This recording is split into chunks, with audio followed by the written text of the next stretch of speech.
एक कोख से पैदा होते ही जो बच्चा ना रोया बल्कि पूरे गांव में उसकी अजान की गूंज सुनाई दी, वह मासूम जिसे लफ्जों का मतलब तक मालूम ना था, उसने कैसे अल्लाह की पुकार दी? क्या यह कोई करिश्मा था या कोई अल्लाह का पैगाम? जब पूरे गांव ने उस बच्चे की अजन सुनी, तो हर एक की रूह कांप उठी। लोग कहते हैं कि उस दिन से गांव की तकदीर बदल गई। जहां पहले बुरा वक्त और फसादात थे, वहां अब बरकत और अमन बस गया। डॉक्टर हैरान थे, मौलवी खामोश और गांव वाले सजदे में झुके हुए थे। उस बच्चे की सांसों में क्या राज था? क्या वह कोई नबी का नुमाइंदा था या रब का कोई इशारा? यह कोई कहानी नहीं, एक सच्चाई है जिसे सुनकर हर एक की आंखों में आंसू और दिल में यकीन जाग उठता। शाहपुर एक छोटा सा गांव था, जहां हर मजहब के लोग रहते थे, लेकिन तादाद में हिंदू ज्यादा थे। लोग एक दूसरे से मजहब के नाम पर होड़ रखते और दिलों में सदियों पुराना भेदभाव पलता रहता। रहीम और फातिमा उसी गांव के गरीब मगर सच्चे दिल वाले जोड़े थे। शादी को 10 साल गुजर चुके थे, मगर वे औलाद की नेमत से महरूम थे। रहीम एक मेहनती मजदूर था जो शहर जाकर रोजी कमाता, और फातिमा मामूली सी सिलाई करके चूल्हा जलाती। तंग दस्ती के बावजूद इन दोनों के दिल खजानों से ज्यादा रोशन थे। हर रात ईशा की नमाज के बाद रहीम तन्हाई में रब से गिड़गिड़ा कर दुआ मांगता, ऐ अल्लाह मुझे औलाद की रहमत अता फरमा, मेरी बीवी की झोली भी भर दे। मगर वक्त गुजरता गया और फातिमा की गोद अब तक खाली थी। गांव की औरतें ताना देती, जरूर कोई गुनाह है इनके हिस्से में, मनहूस औरत है, शादी को 10 साल हो गए और औलाद नहीं। कभी कोई कहता, अगर हिंदू होती तो मां बन चुकी होती। फातिमा अपने आंसू छुपा लेती और चुपके से अपने आंगन के कोने में जाकर बैठ जाती, क्योंकि वह जानती थी कि यह सब्र का इम्तिहान है, और सब्र करने वालों को अल्लाह कभी मायूस नहीं करता। रहीम के दिल में आग लगती, मगर वह ठंडी सांस भरकर कहता, अल्लाह ही बेहतर जानता है, वही हमारी सुनवाई करेगा। एक रात रहीम ने सजदे में सर रख दिया और दिल से पुकारा, ऐ अल्लाह, मैंने तुझसे कभी उम्मीद नहीं छोड़ी। मैं जानता हूं कि तू जब देता है तो बेहिसाब देता है। मुझे औलाद की नेमत से नवाज दे। कई दिन इसी तरह गुजर गए। फिर एक रोज गांव की मस्जिद के इमाम साहब से मुलाकात हुई। उन्होंने फरमाया, बेटा सदका दो, किसी भी जरूरतमंद की मदद करो, चाहे वह हिंदू हो या मुसलमान। अल्लाह गरीबों की मदद करने वालों को पसंद करता है। उन्होंने मजीद कहा, अगर तुम्हारे अच्छे किरदार से किसी का दिल रोशन हो जाए, तो वह तुम्हारे लिए दुआ करेगा, और कौन जानता है कि वही दुआ कबूल हो जाए। रहीम और फातिमा ने इस नसीहत को दिल से अपनाया। अब वे अपनी मामूली आमदनी में से थोड़ा थोड़ा बचाकर कभी किसी भूखे को खाना देते, कभी किसी गरीब को कपड़ा, कभी किसी बेसहारा बच्चे को मिठाई। लोगों की जबानें चलती रहीं, ताने जारी रहे, मगर यह जोड़ा अपनी उम्मीद की शमा को बुझने न देता। एक रात जब चांदनी उनकी टूटी फूटी छत पर दस्तक दे रही थी, रहीम और फातिमा आपस में बातें कर रहे थे। क्या मुमकिन है कि हमारे मुकद्दर में औलाद ना लिखी गई हो? मगर फिर दोनों एक दूसरे का हाथ थाम कर कहते, नहीं, अगर रब्बुल आलमीन चाहे तो हर नामुमकिन मुमकिन हो जाता है। एक रात फातिमा को तेज बुखार ने जकड़ लिया। रहीम घबरा उठा और उसे फौरन गोद में उठाकर करीबी सरकारी अस्पताल ले गया। एक ऐसा अस्पताल जो ज्यादातर हिंदू तबके के लिए मशहूर था, और जहां मुसलमान मरीज कम ही जाते थे, क्योंकि वहां के ज्यादातर अमले के दिलों में मुसलमानों के लिए नरमी कम थी। मगर गांव में इलाज का कोई और इंतजाम भी तो ना था। डॉक्टर ने फातिमा का मुआयना किया और कुछ टेस्ट लिख दिए। अगले रोज जब रिपोर्ट आई तो रहीम की खुशी से आंखें छलक पड़ी। डॉक्टर ने मुस्कुराकर कहा, मुबारक हो, आपकी बीवी उम्मीद से है। रहीम की आंखों में यकीन और सजदा शुक्र एक साथ उतर आए। वो हैरानी से बोला, वाकई डॉक्टर साहब? डॉक्टर ने सर हिलाया, हाँ, इब्तिदाई हफ्ते हैं, मगर बहुत एहतियात की जरूरत है। फातिमा की आंखें आंसुओं से भीग गईं, जैसे उसके सीने में बरसों से कैद दुआ आज आसमान तक पहुंच गई हो। जब वे घर लौटे और आसपास की औरतों को खुशखबरी सुनाई, तो किसी ने दुआ दी, अल्लाह बख्शने की नेमत अता फरमाए, तो किसी ने जलन में ताना मारा, देखते हैं यह बच्चा ठहरता भी है या नहीं।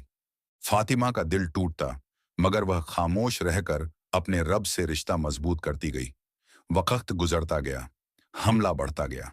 रहीम अब फातिमा को दिन में 2 बार बाग में टहलाने ले जाता, जहां करीब ही एक पुराना मंदिर भी था। रास्ते में जब कोई हिंदू औरत मिलती, तो फातिमा उसकी निगाहों से भी दुआ की उम्मीद रखती।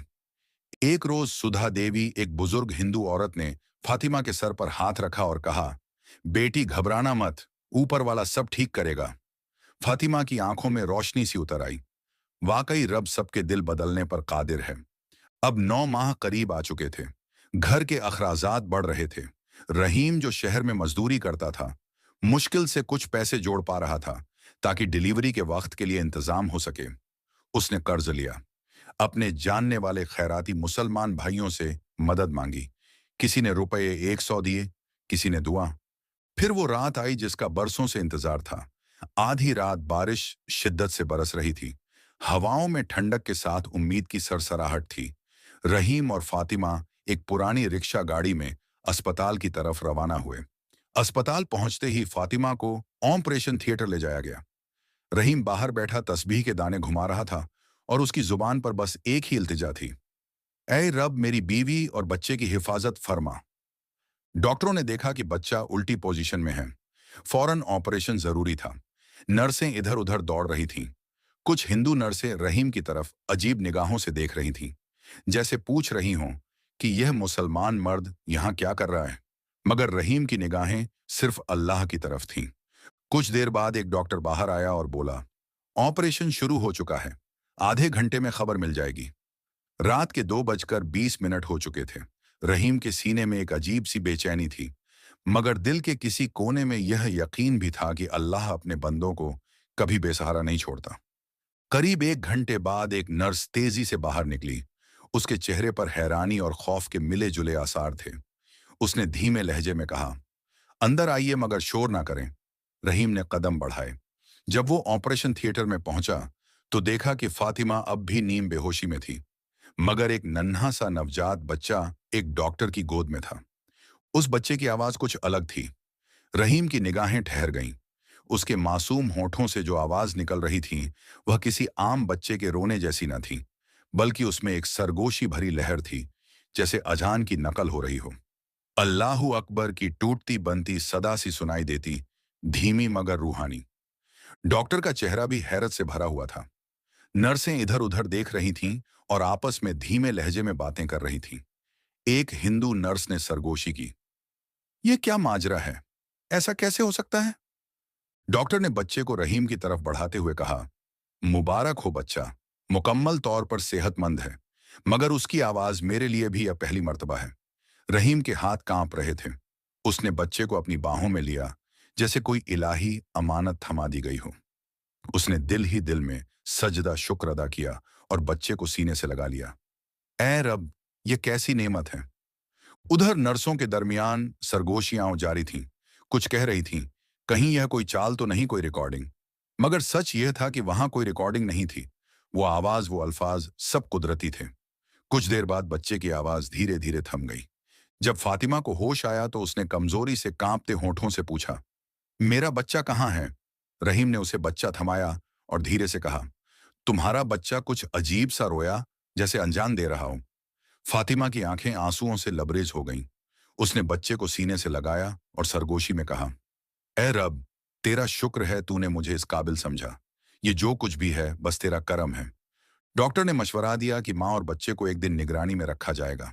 अगली सुबह यह खबर आग की तरह पूरे अस्पताल में फैल चुकी थी कि एक बच्चा पैदा हुआ है जिसकी आवाज अजान जैसी थी।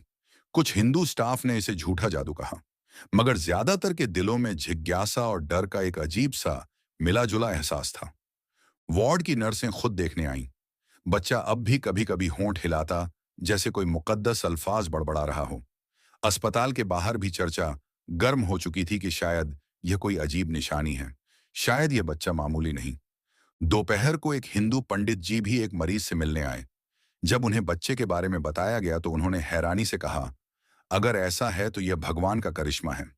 रहीम ने अदब से जवाब दिया, यह सब अल्लाह की कुदरत है। पंडित जी मुस्कुराए, कुदरत एक ही है, नाम अलग है। अब अस्पताल एक खामोश बुखार से तप रहा था। हर एक के पास अपनी अपनी तफसीर थी। गांव के लोग भी खबर सुनकर पहुंच गए। कुछ मुसलमान, कुछ हिंदू। मुसलमानों में वलवला, हिंदुओं में शक और हैरत। रहीम अब भी एक गहराई में डूबा हुआ था। फातिमा कमजोर थी, मगर उसकी गोद में उसका बच्चा पूरी कायनात बन बैठा था। 2 दिन बाद डॉक्टर ने कहा कि माँ और बच्चे दोनों की हालत तसल्ली बख्श है। आप घर जा सकते हैं। जब रहीम ने बिल अदा करने की कोशिश की तो क्लर्क ने मुस्कुराकर कहा, खर्चा तो पहले ही अदा हो चुका है। एक सेठ जी ने कर दिया। विनोद शर्मा नाम है उनका। रहीम खामोश हो गया। उसकी आंखों में नमी, दिल में शुक्र और जुबान पर बस एक ही जुमला था, ऐ अल्लाह तू वाकई अजीम है। जब रहीम अपने गांव वापस लौटा तो यूं लगा जैसे हवा भी यह पैगाम लाई हो कि रहीम के घर एक करामती बच्चा पैदा हुआ है। लोग मुबारकबाद देने आने लगे। कुछ सिर्फ तजस्सुस में थे कि देखें तो सही वो बच्चा कैसा है। क्या वाकई उसकी सदा में अजन की आवाज घुली हुई है। गांव के कुछ बुजुर्ग भी तशरीफ लाए। किसी ने उसे भगवान का चमत्कार कहा तो किसी ने ईश्वर की इनायत। मगर जहां रोशनी हो वहां साए भी होते हैं। एक शख्स था मनोज, जिसे यह सब खटक रहा था। वह जगह जगह कहता फिरता कि यह सब ड्रामा है।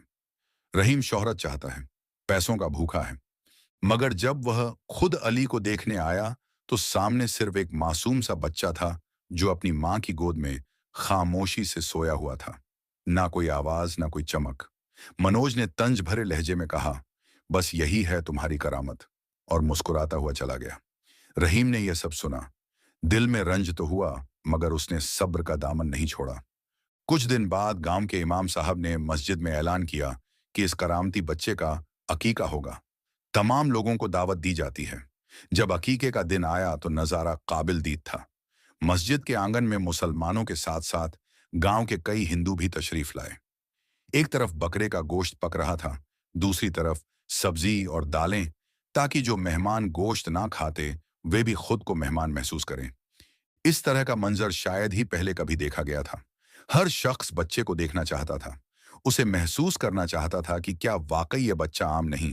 तभी अचानक अली ने एक बार फिर अपनी नन्ही जुबान से एक सरगोशी सी आवाज निकाली जो अजान की तर्ज में थी। पूरी महफिल खामोश हो गई। इमाम साहब की आंखें छलक आईं। उन्होंने दुआ के लिए हाथ उठाए और कहा, अल्लाह इस बच्चे को दो मजहबों के दरमियान मोहब्बत का पुल बना दे। कुछ हिंदू मेहमानों के चेहरे पर हैरत भी थी और नरमी भी। वक्त गुजरता गया। अली अब बढ़ने लगा था। रहीम और फातिमा ने उसका नाम अली रखा। नूरानी आंखें, चेहरे पर सुकून और आवाज में अजीब सी गूंज। जब अली 1 साल का हुआ तो चलने लगा। 2 साल का हुआ तो कभी कभी अपने मासूम होठों से ऐसे अल्फाज निकाल देता कि लोग ठिठक जाते। जब मस्जिद से अजान गूंजती तो वह बच्चा आंखें उठाकर देखता। उसकी निगाहों में रूहानियत छलकती थी। अब तो कुछ हिंदू भी उसकी तरफ खींचे चले आते। कोई कहता यह मुसलमानों की तरफ से कोई इलाही करिश्मा है, तो कोई सरगोशी करता कि शायद यह कोई जादू है। मगर मुसलमान कहते, नहीं, यह तो सिर्फ अल्लाह की निशानी है। गांव के कुछ मौलवी साहब परेशान भी हुए कि कहीं लोग इस बच्चे को मुकद्दस ना समझने लगें, कहीं यह बात शिर्क ना बन जाए। उन्होंने जुमे के खुतबों में बार बार ताकीद की, याद रखो सजदा सिर्फ अल्लाह के लिए है, इंसान को पूजना हराम है। धीरे धीरे गांव का माहौल ठंडा पड़ने लगा। अली अब 3 साल का हो चुका था। साधारण लफ्ज बोलता था, मगर उसका तर्ज बयान अलग था। उसकी आवाज में अब भी वह सदा की हल्की गूंज थी। इसी दौरान वहीं पर विनोद शर्मा, जिन्होंने अस्पताल में बिल अदा किया था, अब गांव के करीब अपना कारोबार शुरू कर चुके थे। एक रोज अचानक रहीम के घर आए और कहने लगे, रहीम साहब, मैं उस बच्चे को देखना चाहता हूं जिसके बारे में इतना कुछ सुन चुका हूं। रहीम ने अदब से उन्हें घर बिठाया। अली उस वक्त मां की गोद में था। विनोद शर्मा ने बच्चे को गौर से देखा। अली ने भी निगाहें उठाईं और कुछ हल्के लफ्ज बोले जैसे कोई कलिमा बड़बड़ाया हो। विनोद के चेहरे पर एक रूहानी मुस्कान फैल गई। उन्होंने कहा, रहीम साहब, जब से मैंने इस बच्चे की फीस दी है, मेरे कारोबार में तरक्की की बारिश हो रही है। मैंने अभी एक नया कारखाना खोला है और दिल कहता है कि यह सब इसी बच्चे की वजह से हुआ है। आज मैं सिर्फ एक ताजिर आदमी नहीं, आज मैं इस बच्चे से दुआ लेने आया हूं। गांव में जहां एक तरफ लोग अली को इलाही निशानी मानकर इज्जत देने लगे थे, वहीं कुछ दिल ऐसे भी थे जो हसद और शक से भरे हुए थे। मनोज, जिसकी रगों में जलन दौड़ रही थी, हर तरफ जाकर अफवाहें फैलाता कि यह सब धोखा है, कोई करामत वगैरह नहीं, बस सोशल मीडिया की उबाल है। हालांकि इस गांव में सोशल मीडिया का नामो निशान भी ना था। मगर मनोज की जिद और नफरत ने उसे हद से आगे बढ़ा दिया। उसने कुछ नौजवानों को उकसाया कि वे रहीम के घर जाएं और हंगामा करें। मगर जब वो लोग रहीम के घर के करीब पहुंचे, तभी अली की आवाज गूंजी जैसे कोई कसीदा या नज्म पढ़ रहा हो। लफ्ज तो साफ ना थे, मगर उसमें एक रूहानी सुकून था।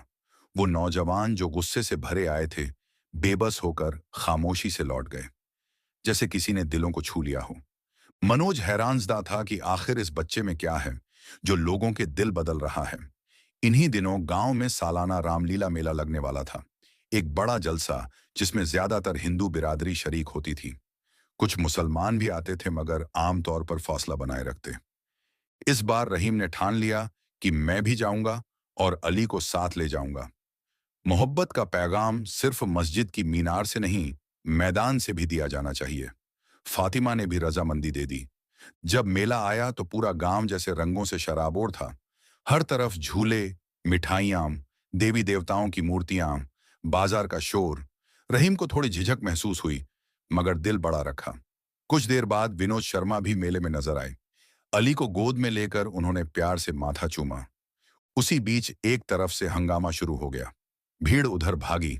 पता चला कि मनोज और उसके साथी किसी मुसलमान से झगड़ पड़े हैं। माहौल तनाव से भर गया। रहीम का दिल कांप उठा कि कहीं फसाद ना भड़क जाए। इतने में अली ने रोना शुरू किया, मगर यह रोना नहीं था। यह फिर से वही अजन जैसी गूंजती हुई सदा थी, जिसे मेले के शोर और गुल में भी साफ सुना जा सकता था।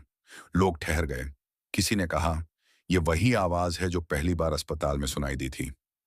विनोद शर्मा ने हिम्मत करके मनोज के सामने खड़े होकर कहा, अब भी शक है तुम्हें? देखो तुम्हारे साथी कैसे चुप हो गए। मगर मनोज ने गुस्से में जवाब दिया, यह सब जादू है। मैं इस मुसलमान के बच्चे को नहीं मानता। वो एक लकड़ी उठाकर रहीम की तरफ बढ़ा, जिसे नुकसान पहुंचाना चाहता था। तभी अली की आवाज में ऐसी रूहानी धमक हुई जैसे फिजा कांप उठी हो। मनोज के हाथ से लकड़ी गिर गई। वो पीछे हट गया और बस अली को देखता रह गया। रहीम और फातिमा जहां भी जाते, हर किसी से यही कहते कि यह सब बस अल्लाह की रहमत है। इंसान कभी मुकद्दस नहीं हो सकता। इबादत सिर्फ और सिर्फ अल्लाह ही की है। मगर एक रोज अली अचानक बीमार पड़ गया। तेज बुखार ने उसके नन्हे जिस्म को जकड़ लिया। रहीम ने पहले देसी इलाज की कोशिश की, मगर बुखार बढ़ता ही गया। फातिमा घबरा गई। फौरन उसे अस्पताल ले जाया गया। डॉक्टरों ने तजुर्बाकार जांचें की और बताया कि कोई संगीन इन्फेक्शन है। अली को फौरन आईसीयू में दाखिल करना पड़ा।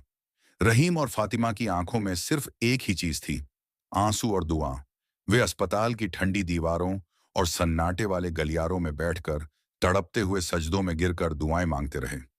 डॉक्टर ने एक रोज कहा, हालत संगीन है, अब दुआ ही सबसे बड़ा इलाज है। विनोद शर्मा मदद के लिए आए। यहां तक कि मनोज भी अब हालचाल पूछने आने लगा। हिंदू और मुसलमान दोनों कंधे से कंधा मिलाकर इस मासूम की सलामती की दुआ मांगने लगे। चौथे दिन की रात आईसीयू के अंदर अली की सांसें लड़खड़ाने लगीं। उसने एक बार धीरे से आंखें खोली। नरम होठों से कलिमा तैयबा के अल्फाज निकले, ला इलाहा इल्लल्लाह। और फिर सन्नाटा छा गया। डॉक्टर बाहर निकले, सर झुकाए और बस एक जुमला कहा, हम बच्चे को बचा ना सके। पूरा अस्पताल जैसे रूहानी सन्नाटे में डूब गया। नर्स की आंखें नम हो गईं। जब विनोद शर्मा ने रहीम को गले लगाया, वो सिसकियां भरकर टूट गया। फातिमा बेहोश सी हो गई। जब यह खबर गांव पहुंची तो हर दिल पर मातम छा गया।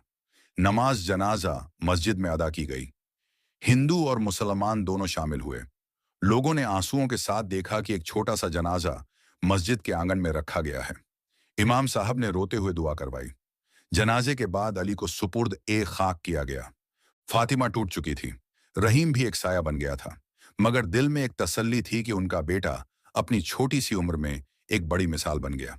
कुछ ही दिनों बाद गांव वालों ने मशवरा किया कि अली की याद में एक मस्जिद तामीर की जाए। चंद महीनों में एक मस्जिद बनकर तैयार हुई। संगमरमर की तख्ती दरवाजे पर लगाई गई, जिस पर लिखा था, मस्जिद अली। इफ्तिताह के दिन पूरा गांव, हिंदू और मुसलमान, एक साथ मस्जिद में जमा हुआ। इमाम साहब ने फरमाया, यह बच्चा चंद रोज के लिए आया था, मगर अपनी मासूम आवाज से मोहब्बत का दरिया बहा गया। रहीम और फातिमा ने अपनी बाकी जिंदगी मस्जिद अली के पास बने एक छोटे से मकान में गुजारी। लोग अक्सर अली की कब्र पर आते। हिंदू भी खामोशी से दुआ की नीयत से खड़े रहते। इमाम साहब ने एक बार कहा, इबादत सिर्फ अल्लाह के लिए है, मगर अगर दिल में एहतराम हो तो बस दुआ कर लो कि रब्बुल आलमीन सब पर रहम करें। इस तरह एक बच्चे की पैदाइश ने पूरे गांव को रूहानी रोशनी से भर दिया। अब वहां फसाद न थे, सिर्फ यगानगत थी, नफरत ना थी, बस मोहब्बत और भाईचारा। कई साल गुजर गए थे। मस्जिद अली अब न सिर्फ शाहपुर बल्कि आसपास के गांवों में भी मशहूर हो चुकी थी। लोग दूर दूर से आते थे, कुछ अली की कब्र पर फातिहा पढ़ने, कुछ सिर्फ इस अजीब कहानी को सुनने।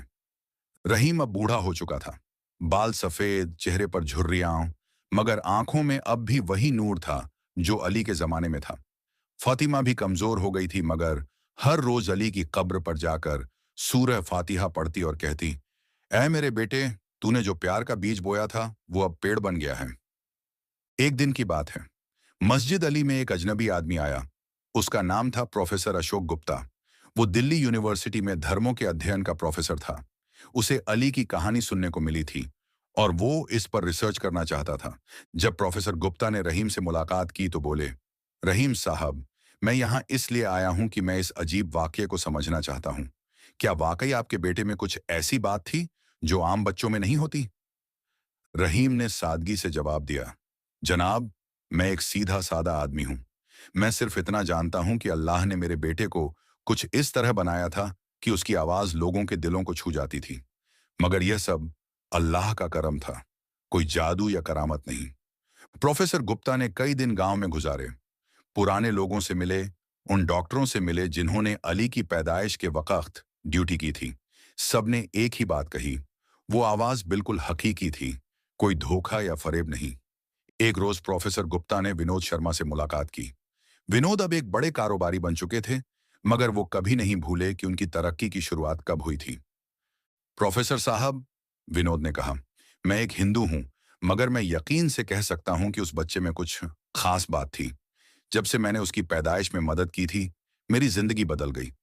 मगर सबसे बड़ी बात यह है कि उसने हमारे गांव में प्यार और भाईचारे की फजा बना दी। प्रोफेसर गुप्ता ने अपनी डायरी में लिखा, यह कहानी चाहे धार्मिक चमत्कार हो या प्राकृतिक घटना, मगर इसका सबसे बड़ा चमत्कार यह है कि इसने दो समुदायों के बीच प्रेम का पुल बना दिया। महीनों बाद जब प्रोफेसर गुप्ता का रिसर्च पेपर छपा तो उसका टाइटल था the child who bridged hearts, A study of inter community harmony through divine intervention. वो बच्चा जिसने दिलों को जोड़ा, ईश्वरीय हस्तक्षेप द्वारा अंतर सामुदायिक सद्भावना का अध्ययन। इस पेपर को पढ़कर देश भर से लोग शाहपुर आने लगे। मस्जिद अली अब एक तीर्थ स्थान सा बन गई थी। मगर सबसे अच्छी बात यह थी कि यहाँ आने वाले हर मजहब के लोग थे और सभी शांति और सद्भावना से आते थे। रहीम और फातिमा देखते थे कि उनका छोटा सा अली मरकर भी कितना बड़ा काम कर रहा है। हर रोज नए लोग आते, अली की कहानी सुनते और मोहब्बत का पैगाम लेकर जाते। एक शाम फातिमा ने रहीम से कहा, क्या तुमको लगता है कि अली को पता था कि उसका वक़्त कम है? क्या इसीलिए अल्लाह ने उसे इतनी जल्दी वापस बुला लिया? रहीम ने आसमान की तरफ देखते हुए कहा, फातिमा, मुझे लगता है कि अली को भेजा ही इसलिए गया था कि वो हमें सिखा जाए कि प्यार की कोई मजहब, कोई जाति नहीं होती। बस 3 साल में उसने वो काम कर दिया जो हमें करने में साल लग जाते। इस तरह अली की कहानी सिर्फ एक बच्चे की कहानी नहीं रह गई थी। यह इंसानियत, मोहब्बत और भाईचारे की मिसाल बन गई थी। और आज भी जब कोई शाहपुर जाता है तो देखता है कि वहां हिंदू और मुसलमान एक साथ बैठते हैं, एक दूसरे की मदद करते हैं और प्यार से रहते हैं। मस्जिद अली के दरवाजे पर अब एक और तख्ती लगी है जिस पर उर्दू, हिंदी और अंग्रेजी में लिखा है, मोहब्बत की कोई जबान नहीं होती, प्रेम की कोई भाषा नहीं होती, लव हैज नो लैंग्वेज। और यही था अली का असली करिश्मा, दिलों को जोड़ना, नफरत को प्यार में बदलना और यह साबित करना कि रब एक है, चाहे हम उसे अल्लाह कहें या भगवान।